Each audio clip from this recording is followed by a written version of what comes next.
उसके बाद primary teachers में आ जाते हैं, तो उसमें तो आपको पता है आपका बीएड होना चाहिए, आपका सीटेट होना चाहिए फर्स्ट लेवल का, और उसके साथ साथ आपका ट्वेल्थ होना चाहिए। ठीक है। अच्छा, ट्वेल्थ ट्वेल्थ वालों के लिए सीनियर सेकेंडरी होना चाहिए। सेकंड क्या है, बैचलर डिग्री इन म्यूजिक। अच्छा, म्यूजिक वाला डिस्कस कर रहे हैं, पीआरटी म्यूजिक, तो बैचलर डिग्री होना चाहिए म्यूजिक में। और इसमें बीएड का कंपोनेंट जरूरी नहीं, ये अच्छी बात है। यहाँ पे बीएड उन्होंने नहीं मांगा है। अगर आपने आपने सिर्फ बैचलर भी किया है तो भी आप एलिजिबल हैं। ठीक है, और आपका ट्वेल्थ होना चाहिए। ठीक है, ट्वेल्थ आपका 50% साथ के साथ होना चाहिए, बैचलर डिग्री होना चाहिए म्यूजिक में, और ज़्यादा कुछ दीजिए। डिप्लोमा वाले एलिजिबल नहीं है, बाकी आपकी डिग्री होनी चाहिए, मतलब 3 साल का कोर्स आपका होना चाहिए। प्राइमरी टीचर के लिए वही सीनियर सेकेंडरी होना चाहिए 50% के साथ, और उसके साथ साथ 2 साल का जो डिप्लोमा होता है, जिसको किसी अलग अलग नामों से पुकारा जाता है, बीएसटीसी होता है राजस्थान में, ऐसे डीएलएड होता है जनरली। तो डिप्लोमा होना चाहिए आपका एलिमेंट्री एजुकेशन में 2 साल का, ट्वेल्थ पास, और या फिर बीएलएड होता है 4 साल का, ये हो तो भी एलिजिबल है आप। ठीक है, या फिर 2 साल का आपके पास, 2 साल आपका 2 साल का डिप्लोमा हो एजुकेशन में, स्पेशल एजुकेशन में भी अगर आपने किया है डिप्लोमा तो भी आप एलिजिबल हैं इसके लिए, ट्वेल्थ क्लास के बाद आपने किया है। क्वालिफाइड इन सीटेट होना चाहिए, और बाकी सारी चीज़ें तो होनी चाहिए, प्रोफेंसी होनी चाहिए पढ़ाने में। स्पेशल एजुकेटर प्राइमरी के लिए क्या है, ट्वेल्थ पास होना चाहिए 50% के साथ, और आपका डीएड होना चाहिए स्पेशल एजुकेशन में, या डिप्लोमा होना चाहिए स्पेशल एजुकेशन में 1 साल का, या फिर डिप्लोमा तो 1 साल का भी यहाँ पर काम कर रही, उधर नहीं कर रही थी। अ, तो ये प्राइमरी टीचर का है, तो प्राइमरी टीचर के लिए थोड़ी अलग, या फिर आपका कम्युनिटी बेस्ड रिहेबिलिटेशन में 6 मंथ का कोई सर्टिफिकेट होना चाहिए। मतलब ये सारी चीज़ें, इनमें से कुछ ना कुछ आपके पास होना चाहिए, और तो आप इसके लिए एलिजिबल हो जाएंगे। ठीक है, तो ये सारी चीज़ें आप देख लीजिएगा कि आपने इस तरह का कोई डिप्लोमा या सर्टिफिकेट कोर्स या फिर की डिग्री वगैरह की हुई है कि नहीं। बाकी चीज़ें जो नॉन टेक्निकल है वो हम डिस्कस नहीं करने वाले हैं, क्योंकि जनरली इनके कैंडिडेट कम होते हैं, तो वो चीज़ें हम डिस्कस नहीं करेंगे इसमें। तो फाइनेंशियल ऑफिसर, एडमिनिस्ट्रेटिव ऑफिसर, ये आप इनको पढ़ के देख लीजिएगा। Assistant engineer, assistant section officer, junior translator, senior secretariat agent, generally इनमें बैचलर मांगा जाता है। एसएसए और जेएसए में बैचलर होना चाहिए, आपको कंप्यूटर की नॉलेज होनी चाहिए, और एक्सपीरियंस होना चाहिए। जैसे कि इसमें क्या मांगा है, एसएसए के लिए आपको जेएसए का एक्सपीरियंस होना चाहिए, या एलडीसी लोअर डिवीजन क्लर्क का एक्सपीरियंस होना चाहिए, वो भी 3 साल का। लेवल 2 में एक्सपीरियंस होना चाहिए, तो आप एलिजिबल हो। ये किसका है, ये एनवीएस का होगा आई थिंक, दोनों के लिए आई थिंक, ये दोनों के लिए ही है। ठीक है, तो स्टेनोग्राफर और सारी चीज़ें ये जूनियर जेएसए के लिए क्या क्या चाहिए, आपकी क्लास 12 पास होना चाहिए, आपकी स्पीड, टाइपिंग की स्पीड 30 वर्ड पर मिनट होना चाहिए, 25 वर्ड पर मिनट होना चाहिए, इस तरीके से। वीडियो बहुत लंबी हो गई है, तो मैं आप देख लीजिएगा। लेब अटेंडेंट के लिए आपका 10th पास होना चाहिए, और ट्वेल्थ या तो आपके पास 10th पास और डिप्लोमा हो लेबोरेटरी टेक्निक में, या फिर 12th पास हो साइंस स्ट्रीम के साथ, दोनों ही चीज़ें काम कर जाएंगी। एमटीएस के लिए आपका क्लास 10th पास होना ज़रूरी है बस।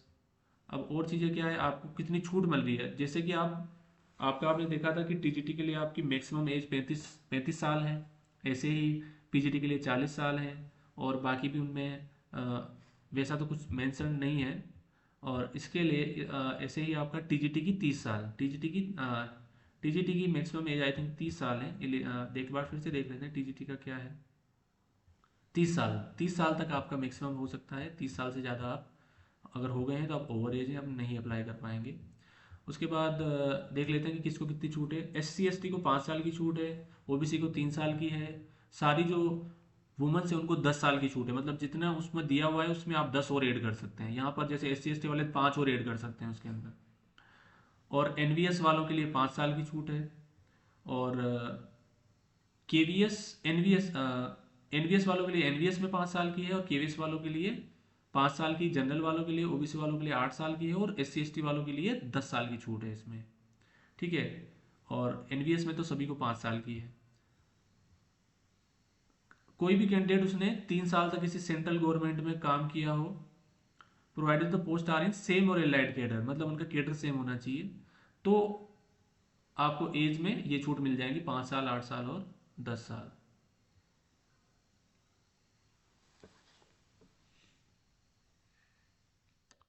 आपको उसके लिए सर्टिफिकेट भी देना पड़ेगा अपने जो ऑर्गेनाइजेशन है जहाँ आप काम कर रहे हैं। और अगर कोई बेंचमार्क डिसेबिलिटी है तो उनको SC ST वालों को 15 साल, OBC को 13 साल और जनरल को 10 साल की छूट है। अगर लेकिन आपका PWBD होना चाहिए, मतलब आप समझ गए होंगे। और देख लेते हैं इसमें और क्या चीज़ें हैं। MTS के लिए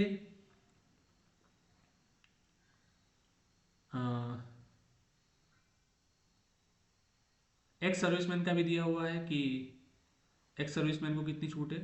ग्रुप ए पोस्ट के लिए, ग्रुप ए यानी प्रिंसिपल और कमिश्नर वगैरह जो है, वाइस प्रिंसिपल, ये सब ग्रुप ए में आते हैं। तो इनके लिए एक्स सर्विसमैन के लिए 5 साल की छूट है, जनरल के लिए, OBC के लिए 3 साल की छूट है, और एक्स सर्विसमैन के लिए 10 साल की छूट है।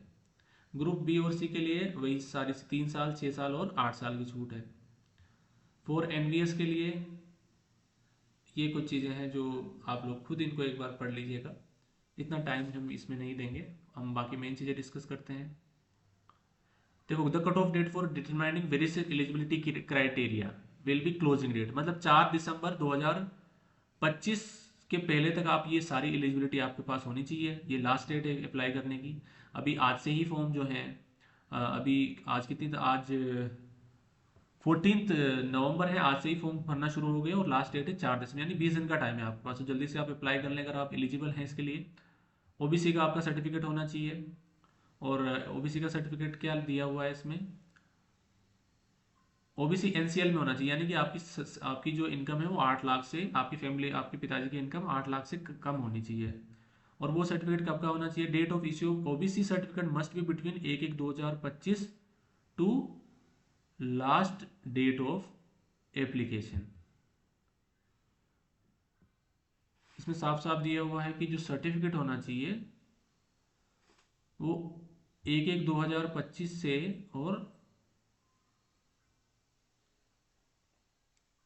ये आप जरूर काम करवा लें। अगर कोई बंदा OBC से अप्लाई कर रहा है तो जरूर इसका ध्यान दें।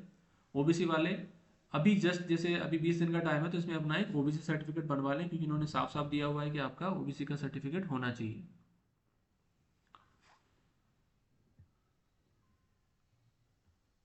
फिर SC ST वालों का तो आपको पता ही है कि उनका सर्टिफिकेट होना चाहिए।